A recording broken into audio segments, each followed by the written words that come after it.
Venezuela possesses the world's largest proven oil reserves, officially around 303 billion barrels, per Oil and Gas Journal and multiple 2026 reports, concentrated mostly in the extra-heavy Orinoco Belt bitumen, yet remains one of the poorest countries on the planet as of January 2026. Poverty affects the vast majority of households. Estimates range from 51 to 82% plus, depending on source and methodology, with extreme poverty historically exceeding 60 to 67% in recent ANCOVI surveys.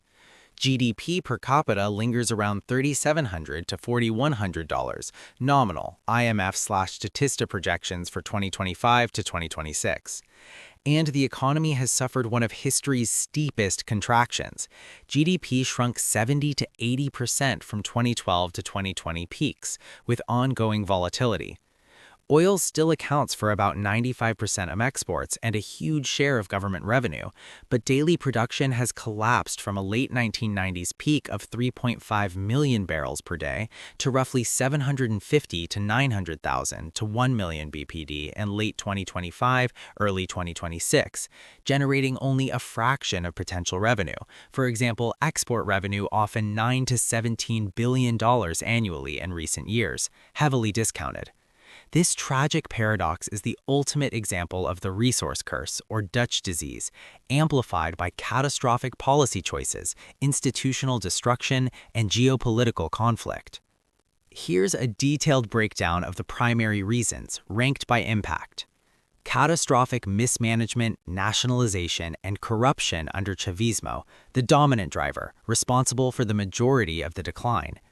Hugo Chavez, 1999 to 2013, began aggressively nationalizing the oil sector in the early 2000s, expropriating foreign operators like ExxonMobil, ConocoPhillips in 2007, and converting PDVSA, Petroleos de Venezuela, into a political slush fund and welfare machine.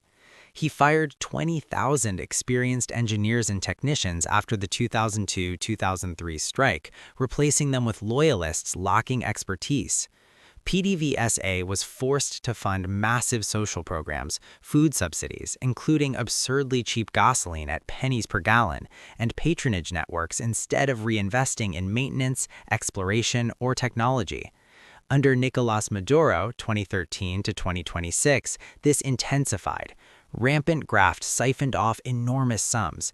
Estimates range from $300 billion plus lost since 1999, widely cited by economists in opposition, with specific PDVSA scandals including $11 billion missing 2004 to 2014, $42 billion plus investigated across 16 countries by 2023, and repeated multi-billion-dollar losses from untracked sales, cryptocurrency schemes, and intermediaries, for example $3.6 billion potentially irrecoverable in one 2020 to 2023 audit. Corruption hollowed out infrastructure, refineries, pipelines, and upgraders decayed, leading to repeated blackouts, spills, and production bottlenecks. Extra heavy crude, extremely costly to extract, upgrade, and sell. Most reserves, about 90% plus, are ultra-heavy bitumen in the Orinoco Belt, API gravity less than 10 degrees, tar-like consistency. Production costs are high, $20 to $40 per barrel versus around $5 to $10 for Saudi light crude, requiring expensive diluents, imported naphtha or light oil, to transport via pipeline, specialized upgraders, and deep discounts on world markets, often $10 to $20 below benchmarks. Without massive ongoing capex for diluent supply chains and upgrading capacity, output stagnates and sales yield far less revenue. U.S. and international sanctions, major exacerbating factors since 2017, dramatically worsened post-2019. Sanctions targeted PDVSA, debt markets, and oil exports to starve the regime of revenue. They blocked financing, technology imports, spare parts, and Western partnerships.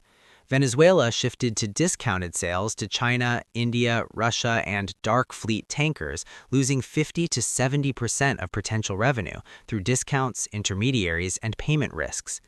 In late 2025, early 2026, renewed enforcement, blockades, tanker seizures further depressed output temporarily. As of January 2026, the dramatic U.S. removal or capture of Maduro has introduced new uncertainty. U.S. oversight of some oil flows, expanded licenses for Chevron and others, and discussions of controlled sales, potentially boosting revenue but raising questions about governance and long-term investment. Extreme lack of economic diversification and classic resource curse or Dutch disease. Oil revenue, peaking at hundreds of billions cumulatively, crowded out other sectors. Agriculture, manufacturing, and non-oil industry atrophied as the bolivar appreciated, imports flooded in, and policy favored consumption over production. No meaningful sovereign wealth fund or buffers were built, unlike Norway. When prices crashed, 2014, $100 to less than $30, the non-oil economy had no resilience. Hyperinflation peaked at 1.7 million% in 2018, wiping out savings and formal economy.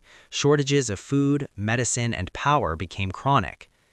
Political instability, authoritarianism, brain drain, and institutional collapse.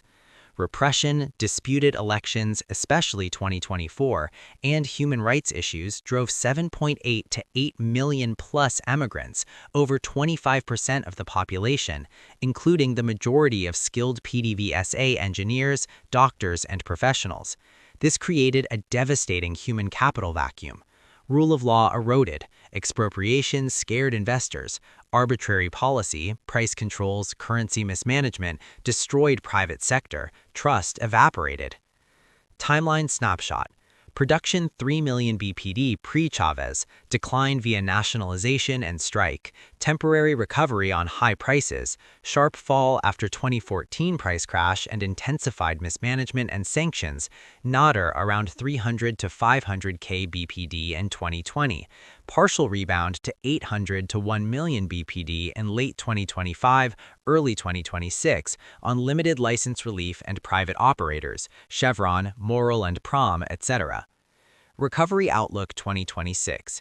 Analysts like JP Morgan, Bernstein see potential for 1.3 to 1.4 million BPD within 2 years and up to 2.5 million over a decade, only with political stability, hundreds of billions in new investment, technology, and institutional reforms. Heavy crude economics and past expropriations make major oil majors wary. Without deep anti-corruption, diversification, and rule of law reforms, Venezuela's oil wealth will remain a curse rather than a blessing, proving conclusively that institutions, governance, and human capital matter far more than natural resources. Countries like Norway, sovereign fund